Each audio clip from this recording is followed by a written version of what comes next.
영광을 받으시기에 합당하신 주님, 이 시간에도 약하고 부족한 저희들을 불러서서 주님이 한없이 신 구세 은총을 경험하게 하시니 감사합니다. 더욱더 구세의 약동을 이는 3월의 봄을 보낼 수 있게 하여 주시고, 주님의 피 묻은 십자가를 바라보며 참회의 고백이 넘쳐나는 삶을 이어가게 하여 주시옵소서. 아멘. 사랑이 많으신 주님, 주님이 구하시는 제사는 상한 심령이요 상하고 통행하는 자들을 매다지 않으신다고 하셨사오니 저희 허물을 사하여 주시고 용서하여 주시기 바랍니다. 이 시간 주님 안에 있는 생명의 법이 죄와 사망의 법에서 저희를 해방시키시는 주님의 은총을 경험하게 하여 주시옵시고, 주님의 주시는 생명은 죄로 인하여 죽어가는 영혼을 불을 피워주고 의미 없는 삶의 가치를 주시는 생명이심을 고백합니다. 자비로우신 주님, 이 나라를 불쌍히 여겨주시고 긍휼을 베풀어 주셔서 마음이 상한 자, 육신이 병든 자, 병상에서 고통하는 자나 가족 간의 문제로 힘겨워하는 자, 코로나 때문에 경제적인 침체로 삶의 터전을 잃고 방황하는 자들과 물질로 어려움을 낙심하는 자들 기도를 들어주시고 회복시켜 주시옵소서. 말할 수 없는 고통의 늪에 잠겨있는 이 조국 땅에 주님의 십자가 복음이 백만이 전파되게 하옵소서. 오늘도 주님의 귀한 말씀을 선포하시기 위하여 다른 이에서 목사님을 기억하시고 생명의 복음을 힘있게 증거할 수 있도록 인도하여 주옵소서. 어렵고 힘든 생활 가운데서도 주님을 더욱 사랑하기를 원하며 주님의 몸된 길을 위하여 애쓰는 형제 자매를 기억하시고 맡은 바 지책과 직분으로 감당할 때마다 성령의 크신 위로가 넘쳐나게 하옵소서. 예배와 시종은 주님께 다오며 예수님 이름으로 감사 기도드립니다. 아멘. 사람이 나를 섬기려면 나를 따르라. 나 있는 곳에 나를 섬기는 자도 거기 있으리니 사람이 나를 섬기면 내 아버지께서 그를 귀히 여기시리라. 지금 내 마음이 괴로우니 무슨 말을 하리요. 아버지여 나를 구원하여 이 때를 면하게 하여 주옵소서. 그러나 내가 이를 위하여 이때에 왔나이다. 아멘.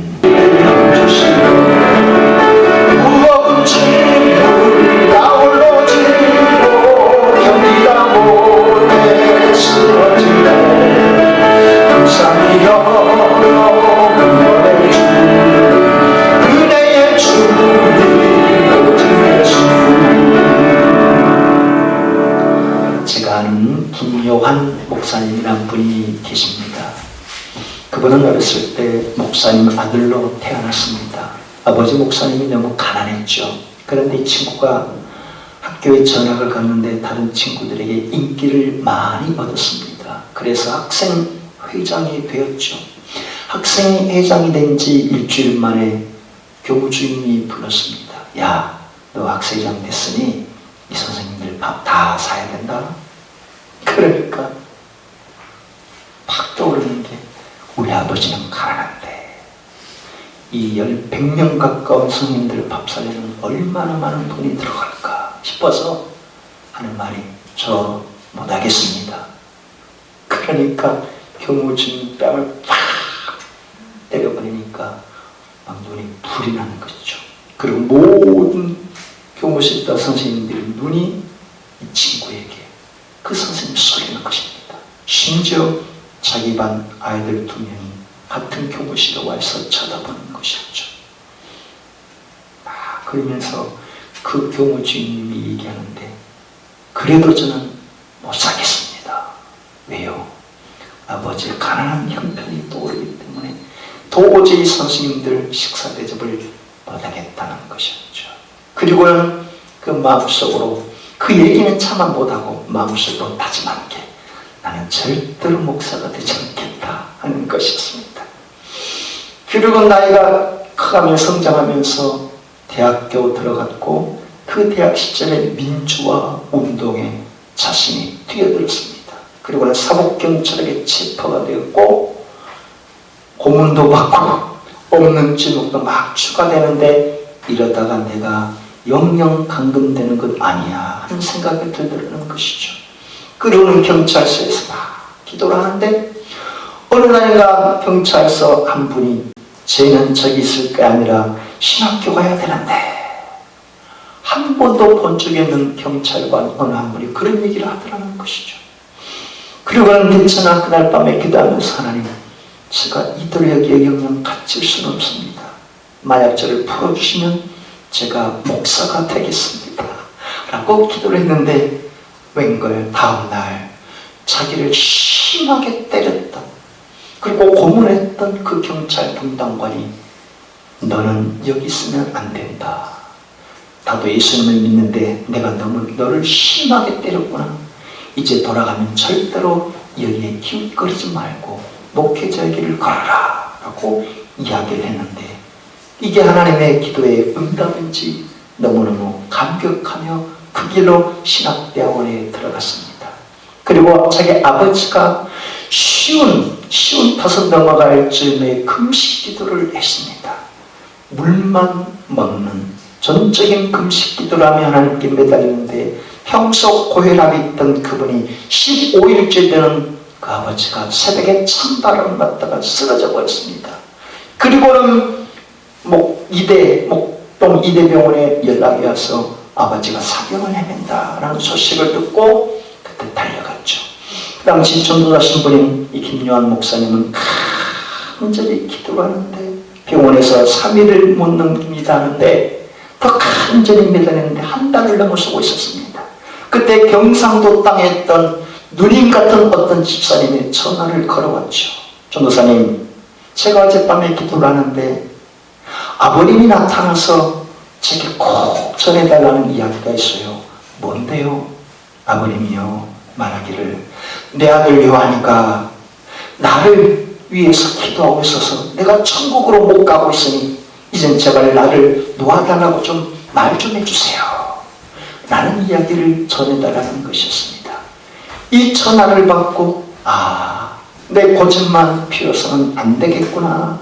이제 아버지를 천국으로 보내드리도록 기도해야 되겠구나 하고 마음을 바꿀 때 아버지가 그 자리에서 죽어 천국으로 떠났던 것이 있었습니다. 그리고 이제 이분이 목회를 나가면서 기도를 하는데 아버지의 그 눈물을 흘린 기도를 하나님께서 은혜를 베풀으셔서 이분에게 은사를 부어주셨습니다. 그리고 아픈 사람들을 위해서 기도하면 병이 낫는 역사가 일어나게 되는데 어느 날 지방에서 어떤 부부가 올라왔습니다. 이유인즉 교회 내에 어떤 성도와 함께 너무너무 큰 갈등을 일으키고 있는데 내가 어쩌면 좋아야 할지 어떻게 해야 할지 이게 기도 제목입니다 하고 올라왔던 것이었죠. 그때 기도하는 가운데 성령님의 음성은 딱 한마디였습니다. 체급이 다른 사람과는 권투를 하지 않는다. 이 말 한마디였죠. 헤비급 체급을 갖고 있는 사람은 라이트급 체급을 갖고 있는 사람과 싸우지 않는다 하는 뜻이었습니다. 내 신앙에 헤비급을 지니고 있는가? 내 신앙에 라이트급의 신앙을 지니고 있는가? 그러니 설사 다툼이 일어날지라도 급이 다르다면 절대로 그에 맞서지 않고 푸는 게 이기는 길이다 라는 것을 제시해줬던 것이죠. 이제 이분이 군복을 신청해서 군종 장교로 들어갔습니다. 1993년도에 군대에서 17사단 회불 사건이 일어난 적이 있었죠. 회불 사건이란 종교 갈등 사건이었습니다. 17사단 전차 대대장이 재임 중에 부대 내 창고를 개조해서 불당을 만들고 섬겼습니다. 그런데 새로 부임한 새 대장은 독실한 기독교 신자였고 그리고 창고를 불당으로 개조해 만든 것을 다 다시 원상복구시켜버렸죠. 이 일이 불교계에 다 전해졌고, 이것은 불교를 억압하는 길이다 하고 불교에서 들끓고 일어났습니다. 결국 이 사건은 새로 부임한 독실한 기독교 신자였던 대대장이 사임을 하는 것으로 일단락짓게 되었죠. 그 무렵에 이 김요한 목사님이 군종 장교로 들어가는데 하필 그 17서단에 들어가는 것이었습니다. 그 17서단 전차 대대장을 선계할 위치가 되었던 것이죠. 김요한 이 목사님이 군종 장교로 소위로 들어갔을 때 첫 번째 맞이한 자기 지휘관은 독실한 기독교 신자였고, 군에서도 새벽 기도회를 한 번도 빠지지 않는 분이라 이 김요한 목사님에게, 그분은 지휘관은 대령이었음에도 불구하고 소위인 김요한 목사님에게 목사님 깍듯이 대하는 그런 지휘관이었습니다. 그런데 두 번째로 부임받았던 그곳이 17서단 전차 대장이었고, 그 대대장은, 그 대령은 역시 독실한 불교 신자였습니다. 아침에 출국하기 전에, 대대로 출근하기 전에 법당에 들려서 108배를 드리는 분이었고, 또 퇴근할 무렵에 법당에 들려 108배를 드릴 정도의 그런 대령의 지휘관이었죠. 그러니 김요한 목사님은 참 힘든 분이었죠. 더욱이 처음 만났던 대대장은 목사님하고 부르지만, 이 17 전차 대대장, 이 독실한 불교 신자인 대령은 자신을 향해서 목사님 하지 않고 군종 장교라고 하대하고 명령적으로 대하는 분이었습니다. 이런 상황에 어느 날 1997년 12월 1일이 터졌는데, 그때 부대에서는, 부대 밖에는 아이들이 교회로 오니까 부대 내 차를 지고기에서 태우고 왔던 것이죠. 그런데 신임 새로 부임한 여단장이 이 일을 걸고 넘어졌던 것입니다. 왜 군대에서 일을 선계하냐라고 제동을 걸었고, 이 일로 오후에 모든 지휘관들을 다 불러 모았습니다. 연병장으로. 그때 교회 예배당에서 정장 촬영을 하고 있던 김요한 목사님도 호출을 받아서 연병장에 가야 했죠. 그리고는 이 일을 왜 해야 되냐고 지휘관이 수납차 문제를 끌어낸 것이었죠. 더욱이 김요한 목사의 그 이름까지 불러대면서 이제 부대 기강이 개판이라면서 다 지휘관들을 얼차례를 주는 것입니다. 앞으로 가, 뒤로 돌아, 가, 우양우 이렇게 하면서 좌우라 이렇게 하면서 다 얼차례를 주는데, 이 소문이 사단까지 전해졌고, 이것은 사단장도, 사단 기무사령관도, 그리고 사단의 감찰 참모도 다 독실한 기독교 신자라 이 일은 가만히 있을 수가 없다. 김요한 목사, 중이었던 김요한 목사를 불러서 말합니다. 목사님, 이 일은 제게 맡겨주십시오. 제가 책임지고 바로 잡도록 해놓겠습니다 라고 김요한 목사님에게 군종장교 문목사님이 얘기를 하는 것입니다. 그때 김요한 목사님이 하나님 앞에 기도를 드리기 시작했습니다. 하나님, 어떻게 이 문제를 풀고 나가야 되겠습니까? 그렇게 간절히 기도를 하는데, 저와 여러분이 그런 상황에 처했다면 어떻게 기도를 했겠습니까? 하나님께서는 그 상황에 우리가 처했다면 어떻게 하시기를 원하시겠습니까? 그때 김요한 목사님이 하나님께 매달리며 기도를 하는데 성령님께서 그런 깨달음의 음성을 주는 것입니다. 얘야, 내가 뒤로 꽁무니를 빼는 것이 좋겠느냐?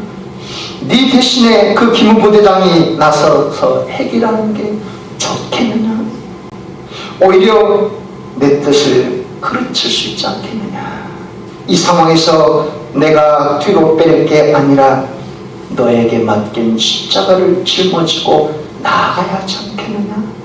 내 상관이 내 피를 마르게 하고 꼬장을 부릴지라도 더 겸손하게 섬기고 사랑하며 나아가야 하지 않겠느냐? 그것이 내가 너에게 맡긴 십자가이지 않겠느냐 하는 깨달음을 부어주신 것이었죠. 그래서 김유한 목사님이 그 기도 끝에 기무부단에게 이야기를 합니다. 집사님, 이 일은 모른 척 하시고 그냥 제게 맡겨주십시오 라고 이야기를 했습니다. 그로부터 김유한 목사님은 그 지휘관 대령에게 정성을 다해 섬기기를 시작했습니다. 상황회의 참석도 더 철저히 참석했고 보고서도 더 세밀하게 준비했고 부대 훈련장의 위문이나 정신교육에도 온 열정을 쏟아부었습니다. 그리고 가족들을 서울에 두고 혼자 관사에서 전방 관사에서 살고 있는 그 대령을 시간이 되면 찾아가고 먹을 것을 다 싸가서 개인적으로 만나 이야기를 하고 잘 섬겼던 것이죠. 그로부터 얼마 후에 시간이 지났을 때 그 주의관이 상황 회의 시간에 목사님 하고 부르기를 시작하는 것이었습니다. 그리고 얼마 뒤에는 주일날에도 가끔 예배당에 나와 예배를 드렸고 농담 삼아 그런 말까지 하는 것이었습니다.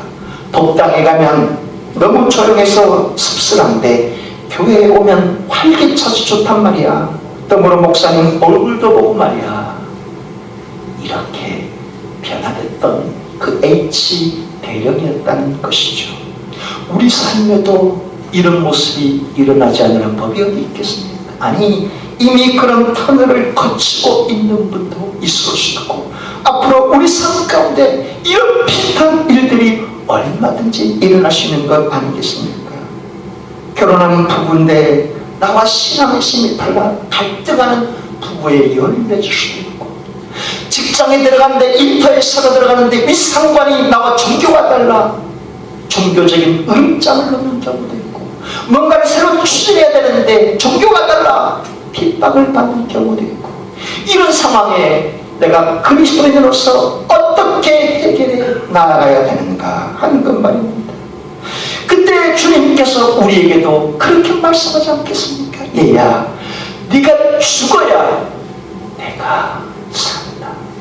네가 십자가를 짊어지고 도망치지 말고 더 믿음으로 짊어지고 섬기고 사랑하고 베풀고 이해하며 품어야만 그리스도의 사랑을 나타낼 수 있지 않겠느냐.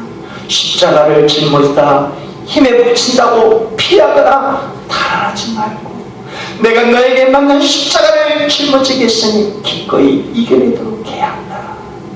오늘 사순절 네 번째 주일인 오늘 본문을 통해 주님께서 우리에게 말씀하신 메시지가 바로 이것입니다. 할렐루야. 축복합니다. 예수님께서 6월절 맞이에 어린 나귀를 타고 예루살렘에 입성하셨죠.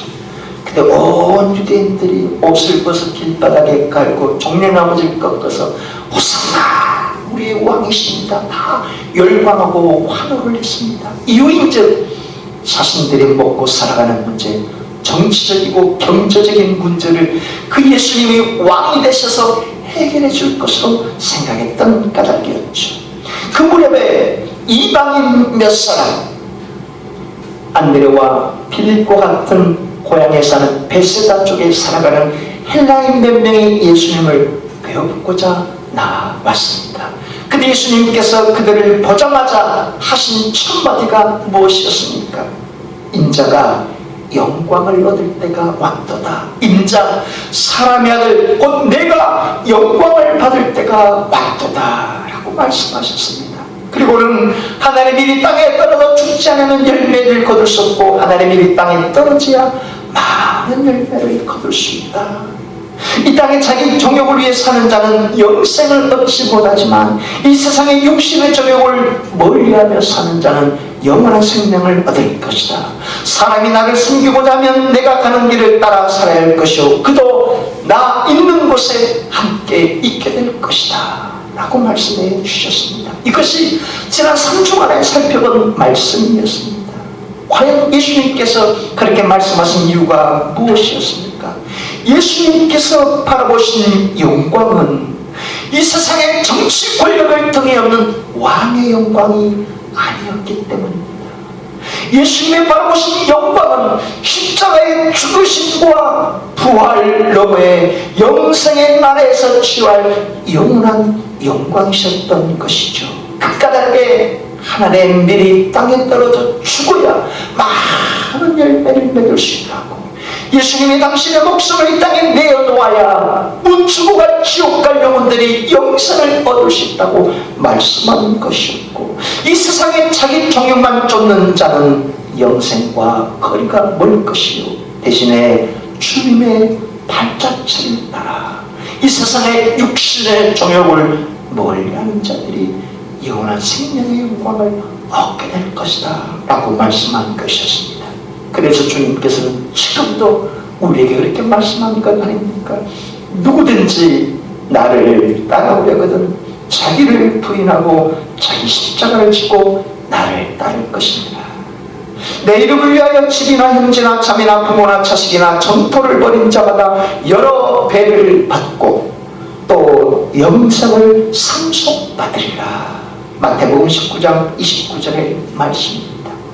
그런데 우리가 어찌 예수님처럼 나무 십자가에 매달려 죽음을 맞이할 수 있겠습니까? 설령 예수님처럼 우리가 십자가에 매달려 죽은다는들 그것이 예수님께서 당하신 대속의 죽음과 같은 일이겠습니까? 결코 그럴 수 없죠. 우리는 다 죄인이기 때문에 예수님처럼 십자가에 죽는다는들 대속의 죽음이 될 수 없는 것 아닙니까? 더 나아가 주님을 따라 제자로 산다 할지라도 누가 내 형제를 버리고 자매를 버리고 홀로 주님의 발자취를 따라 살아갈 수 있겠습니까? 심지어 지난 시간에 말씀드린 것처럼 바울처럼 혈류에 다니신 온 선교사를 누구며 누가 과연 살아갈 수 있겠습니까? 미얀마 랑곤에 들어갔던 저드슨 선교사님처럼 그렇게 고향 친척 부모를 다 버리고 우리 가운데 누가 외톨마기로 선교지로 간에 들어갈 수 있겠습니까? 주님은 우리 모두에게 예수님처럼 죽으라고 하는 분이 아닙니다. 주님 우리 모두에게 바울처럼 저드슨 선교사님처럼 일터를 버리고 부모를 버리고 친척을 자식을 내팽개치고 내가 보내는 선교지로 너는 가라 이렇게 말씀하실 분도 더더욱 아닙니다. 우리 주님은 우리 각자의 성품에 맞게 우리 각자의 삶의 방식에 맞게 우리 각자의 달란트대로 주어진 상황 속에서 주님의 제자로 살기를 원하시는 주님이십니다. 그것이 무엇인지 무엇보다도 내 가족 식구들을 내 현장의 가족 식구들을 주님의 품으로 인도하는 것, 내 일터에 부르신 현장의 동료들을 주님 앞에 인도하는 그 십자가를 짊어지고 사는 것을 주님은 무엇보다도 바라신다고 지난 시간에 말씀을 나눴죠. 왜냐하면 우리 주님은 99마리의 양보다 한 마리 길 잃은 양이 주님 앞에 돌아온 것을 가장 기뻐하시고 원하시는 주님이시기 때문에 말입니다. 오늘 본문은 그 연장선상에 사신 말씀인데 본문 27절을 같이 다시 한번 읽겠습니다. 아멘. 지금 내 마음이 괴로우니 무슨 말을 하리요. 아버지여 나를 구원하여 이 때를 면하게 하여 주옵소서. 그러나 내가 이를 위하여 이 때에 왔나이다. 예수님께서는 내 마음이 괴롭다. 그래 내가 무슨 말을 더 할 수 있겠느냐. 그런데 왜 괴롭다고 하신 것입니까?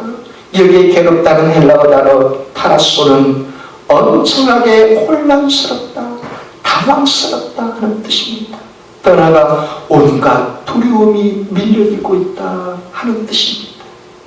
동방 박사들이 유대인의 왕으로 나신 이를 우리가 경배하러 왔나이다 헤롯 대왕에게 말할 때 헤롯이 당황하는 그 모습과 같은 일입니다. 예수님께서 파도와 풍랑을 위를 걸어오실 때 제자들이 유령인가 싶어서 두려움에 벌벌 떠는 상황이 오늘 본문에 나타납니다. 천사 가브리엘이 마리아에게 너에게 구원제수가 잉태될 것이다. 처녀의 몸에 번째 아들을 잉태한다는 것. 그때 두려움이 벌벌 떠는 상황이 오늘 이 두렵다, 괴롭다 하는 그 단어와 똑같은 것입니다. 예수님께서는 그 정도로 너무나 곤혹스럽고 당황스럽다는 뜻입니다. 왜냐하면 이제 닷새만 지나면 그 6월절에 예수님께서 십자가를 짊어지고 골고다 언덕에 올라가 대못이 박히고 칼과 창에 찔려 죽임당하는 죽음의 고통을 친히 맞아야 하는 것을 알고 있기 때문에 그런 것이죠. 신명기 율법에는 나무에 매달려